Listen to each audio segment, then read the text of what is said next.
En 1991 Ucrania y Rusia desmantelaron la Unión Soviética y se convirtieron en dos estados independientes.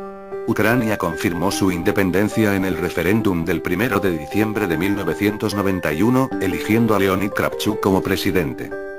Fueron las primeras y las últimas elecciones que se llevaron a cabo sin la participación de los servicios de inteligencia rusos.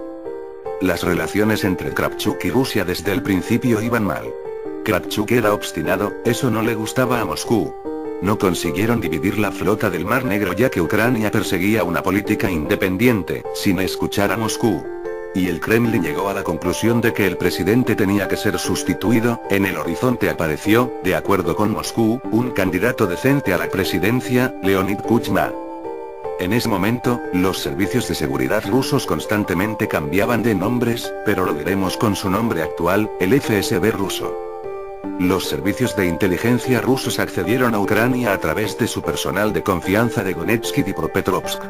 En el Donbass, los mineros organizaron un gran movimiento de protestas, lo que condujo a las elecciones parlamentarias y presidenciales anticipadas, que estaban programados para el verano de 1994. Los principales candidatos de estas elecciones eran dos: Leonid Kravchuk, actual presidente para aquel entonces, y su principal oponente, el candidato de las fuerzas prorrusas, Leonid Kuchma, el exgerente de la fábrica Pivdenmash. A pesar de todos los esfuerzos de los directores del cuerpo del sudeste de Ucrania y un fuerte apoyo de Rusia, Leonid Kuchma perdió las elecciones. Leonid Kravchuk ganó a pesar de la situación económica miserable en el país.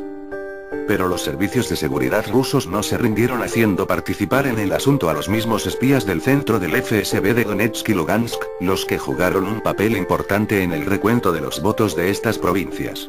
En respuesta a las peticiones de Kiev para ayudar a los funcionarios locales encargados de contar los votos, apareció un informe del Donbass: los votos estaban contados, ganó Kuchma.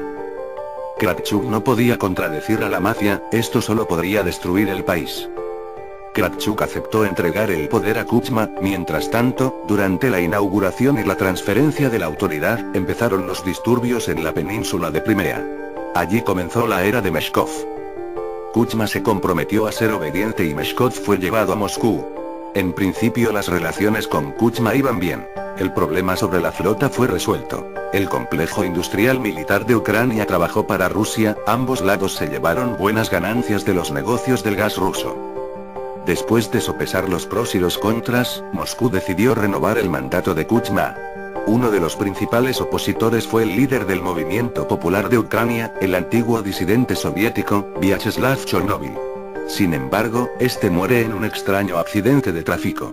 Con este asesinato se veía muy claramente la participación de las fuerzas de seguridad rusas, por lo que los otros políticos deciden guardar silencio y no contradecir. Con este asesinato, el FSB obviamente se apresuró. Era poco probable que Vyacheslav Chornovil podría haber afectado significativamente el equilibrio de poder. Poco antes de su muerte, Vyacheslav Chornovil mantenía conversaciones con Víktor Yushchenko, quien entonces trabajaba para el presidente Kuchma en el Banco del Estado, para que participara en las elecciones. Yushchenko finalmente no aceptó esa propuesta, sabía a lo que se enfrentaba. Después de eliminar a Chornovil en Moscú, decidieron eliminar a otro peligroso competidor para Kuchma, el socialista Alexander Moroz. Este tuvo más suerte, solo le redondearon de una mala compañía como Natalia Vitrenko, Vladimir Oleinik y Elmarchuk. Como consecuencia, tras la segunda ronda de las elecciones, el principal comunista de Ucrania, Simonenko, perdió las elecciones a favor de Leonid Kuchma. Pero había otra parte de la historia en la que nos detenemos más, que ocurrió en la gloriosa ciudad de Donetsk. Durante el primer mandato de Leonid Kuchma, el FSB había creado un campo de operaciones en el este de Ucrania con base principal en el Donbass, donde la apuesta principal fue hecha en la persona de Viktor Yanukovych. Durante la etapa del primer período presidencial de Kuchma en los años 94-99, en el Donbass se formó el poderoso clan criminal dirigido por Yanukovych. Según Moscú, Kuchma iba a ser sustituido por este clan. Habían eliminado a todos aquellos que no obedecían a Moscú, tratando de llevar un juego independiente, no solo en la política sino también en los negocios. El Donbass fue severamente despojado por ese clan, que más tarde se convierte en el Partido de las Regiones. Para despejar el camino a los suyos, brutalmente asesinaban a los que se les ponían en el camino. Los asesinatos más sonados fueron los del principal clan criminal para aquellos tiempos, el Akad Brahim, del empresario y político Yevhen Shcherban, del criminal de Lugansk, Valery Dobroslavskovo. Por una coincidencia casi milagrosa, Rinat Akhmetov nunca fue atacado. Se convirtió en el dueño de los negocios más poderosos del Donbass. Oficialmente, es el propietario del mayor imperio industrial en la Europa del Este, pero si suponemos quién es el verdadero propietario, podemos hacernos las suposiciones. Ahora que sabemos cómo el FSB despejó el camino para el clan de Donetsk, podemos volver al año 99. Es Yanukovych, quien en ese momento era gobernador de la región de Donetsk, cuyo deber era asegurar la victoria de Kuchma en el Donbass. Yanukovych cumplió la tarea de manera brillante, que garantizó a Kuchma el 56% de los votos de la región de Donetsk. El opositor Simonenko no pudo negarse. El trabajo de Yanukovych en el Kremlin fue valorado por lo que pronto empezaría a trabajar en Kiev. Sin embargo, las relaciones entre Kuchma y sus amigos de Moscú empeoraron. Kuchma decidió que no le debe nada a nadie. El país estaba a punto de arruinarse, lo que evidentemente fue esperado con impaciencia en el Kremlin, con el fin de conseguir el sistema de transporte de gas de Ucrania. Para evitar la ruina, Kuchma nombra a Víktor Yushchenko como el primer ministro y comienza el acercamiento hacia la Unión Europea y la OTAN. Kuchma no quería pagar por los servicios prestados de la FSB. Pero la situación se vio agravada por el hecho de que el nuevo primer ministro logró salvar a Ucrania de la quiebra, aparentemente inevitable, y rápidamente se convirtió en el político más popular de Ucrania. Los planes del Kremlin volaron al infierno, y para razonar con Kuchma tuvieron que actuar duramente. El Kremlin convirtió a Kuchma en un político con mala fama, discapacitante. En Kiev desaparece el periodista opositor, Georgi Gongadze, quien criticaba muy duro a Kuchma. Pronto su cuerpo se encontró en el bosque, con la cabeza cortada. Y después de eso, se encuentran los vídeos del mayor Melnichenko, en las que se muestra cómo Kuchma exige vengarse de Gongadze. Para quien trabajó Melnichenko, se aclarará más adelante, y mientras tanto, muchos ucranianos le consideraron como un héroe nacional, quien expuso el tirano. Curiosamente, la KGB de Moscú lanzó solo aquellas imágenes en las que Kuchma habló mal sobre Gongadze, pero la grabación en la que Kuchma quiere encontrar a Gongadze, al final nadie la vio. El plan funcionó casi a la perfección. Kuchma fue comprometido y su poder en gran medida se tambaleó. Las protestas estallaron, el resentimiento de Occidente crecía, parecía que el régimen de Kuchma estaba a punto de colapsar. Pero Moscú no dio órdenes para quitar a Kuchma, al contrario, para arreglar la situación. En la primavera de 2001, los agentes del FSB hacen disturbios bajo la administración del presidente de Ucrania y dan razones a las fuerzas especiales de policía para reprimir las protestas. El primer Maidán de Ucrania termina con victoria de Kremlin. Obediente Kuchma desciende a Víktor Yushchenko, el odiado por Moscú, y nombra al jefe de su administración, y en realidad, regente de Moscú, Víktor Medvedchuk, que pronto será el padrino de la hija de Vladimir Putin. Esto se hizo para que todos entendieran quién dirige el proceso. Kuchma estaba cumpliendo su segundo mandato y Medvedchuk estaba preparando la transferencia de poder de Kiev a las personas del Kremlin. El siguiente candidato a la presidencia fue Viktor Yanukovych. Kuchma ofreció a Kremlin otros candidatos a la presidencia, pero todos fueron rechazados por no estar suficientemente leales a Moscú. Por ejemplo, Tiyipko fue rechazado por ser demasiado ambicioso. Al equipo de Yanukovych entraron viejos agentes del Kremlin y el trabajo comenzó. Para empezar, fue destruida la alianza incipiente entre el clan de Donetsk, que estaba totalmente controlado por el FSB, y Víktor Yushchenko. Enseguida se produjo el intento de cambiar la constitución ucraniana, que se ha iniciado con el fin de privar a los futuros poderes del presidente y transferirlos al parlamento, en el que el FSB controlaba la mayoría de los diputados. Este plan de Kremlin lo destruyó Víktor Yushchenko. Por lo que pagó. Al principal candidato a la presidencia le envenenaron con dioxina. La intoxicación fue tan severa que la probabilidad de sobrevivir era casi nula. Los oficiales de seguridad ya estaban esperando a su remuneración, pero sucedió algo increíble. Víktor Yushchenko sobrevivió. El intento fallido de envenenamiento fue la causa del odio feroz del Kremlin a Víktor Yushchenko. Él no solo sobrevivió, sino que también quitó el poder al Kremlin. Putin vengaría a Yushchenko por su vergüenza durante los 5 años de su presidencia. Se debe decir que los magos de Moscú hicieron lo imposible. Durante los 6 meses habían planteado los resultados de Yanukovych para llegar de 4 a 40%. Sin embargo, aún así no podían ganar las elecciones.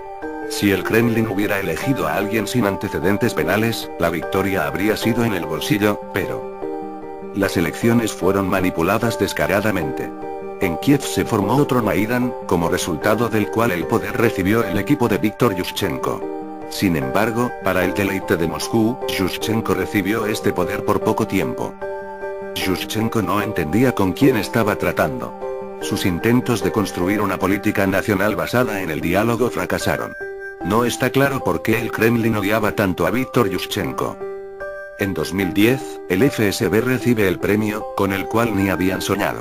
El puesto de presidente de Ucrania lo recibe Víktor Yanukovych. Con antecedentes penales, sin educación superior, que humildemente se somete a la voluntad del Kremlin y en unas elecciones completamente honestas, reconocido por todo el mundo, se convierte en presidente de Ucrania. Ponen a sus personas en todos los puestos importantes, reciben el control sobre el parlamento ucraniano y las fuerzas de seguridad. Cuando el Kremlin recibió todo el poder sobre Ucrania que quería, se relajó. Los oficiales de inteligencia rusa no toman en cuenta la voluntad del pueblo. En Rusia, la gente no existe, y los oficiales de seguridad creían firmemente que Ucrania es lo mismo que Rusia y la gente de allí es un rebaño que no se queja, y que no vale la pena prestarle atención. Y Maidán en Kiev en 2004 no les enseñó nada, creyeron sencillamente que era el trabajo de los americanos. Sin embargo, los ucranianos en el invierno de 2014 les enseñaron otra lección y les mostraron cómo amar a su país y la forma de luchar por su país. Como consecuencia de la revolución se produjo la caída del régimen de Víktor Yanukovych. Cayó en aquel momento cuando todos creían que nada le amenazaba. De hecho, para el otoño de 2013 Rusia estaba controlando casi en su totalidad a Ucrania, pero ha sido expulsada de este control. Putin logró causar solo 2 contraataques exitosos, en Crimea y en el Donbass. Crimea fue totalmente ocupada por el ejército ruso, mientras que en el Donbass actúan terroristas sobre los que Rusia tiene en total control.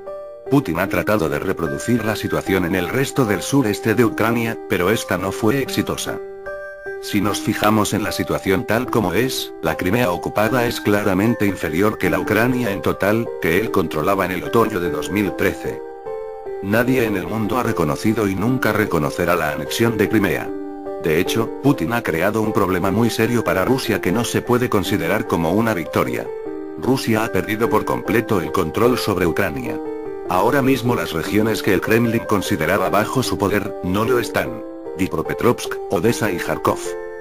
La operación especial en Odessa terminó con la muerte de casi 50 personas. Esto se hizo con el fin de provocar en Ucrania un comienzo del escenario yugoslavo, ya que entre los muertos hubo muchos de los que fervientemente defendía la unión con Rusia. Pero incluso un ataque terrorista tan horrible no dio el efecto esperado del Kremlin. Los intentos de desestabilizar la situación no tuvieron éxito. Los combates que ahora se producen en el Donbass, son apoyados por los miembros del equipo del expresidente de Ucrania, Víktor Yanukovych. De acuerdo con la editorial, el FSB ya sale del juego en el Donbass y los acontecimientos posteriores se darán a consecuencia de las acciones de Yanukovych y su familia. ¿Pero qué hacían los servicios especiales de Ucrania? El mayor inconveniente de los servicios de seguridad de Ucrania es completa apatía. La situación había mejorado un poco en tiempos de Víktor Yushchenko cuando detuvieron a los descarados oficiales de seguridad de Moscú que repartían el dinero a los políticos prorrusos. Sin embargo, durante la presidencia de Yanukovych, los oficiales de seguridad y los agentes rusos gobernaron directamente del Servicio de Seguridad de Ucrania y el ejército. También, la tercera parte, si no la mitad del Parlamento de Ucrania, recibieron salarios de la embajada rusa. Se cree que muchos de ellos siguen recibiéndolo. Si quieren los nombres vean la televisión rusa, ellos no se los ocultan. Para finalizar, solo decir que mientras ahora mismo en Ucrania se producen disputas sobre qué partidos políticos tienen que ser prohibidos, la mejor decisión sin duda, tiene que ser prohibir cualquier actividad de FSB de Rusia en el territorio ucraniano, al fin y al cabo, para lograr que en Ucrania haya paz.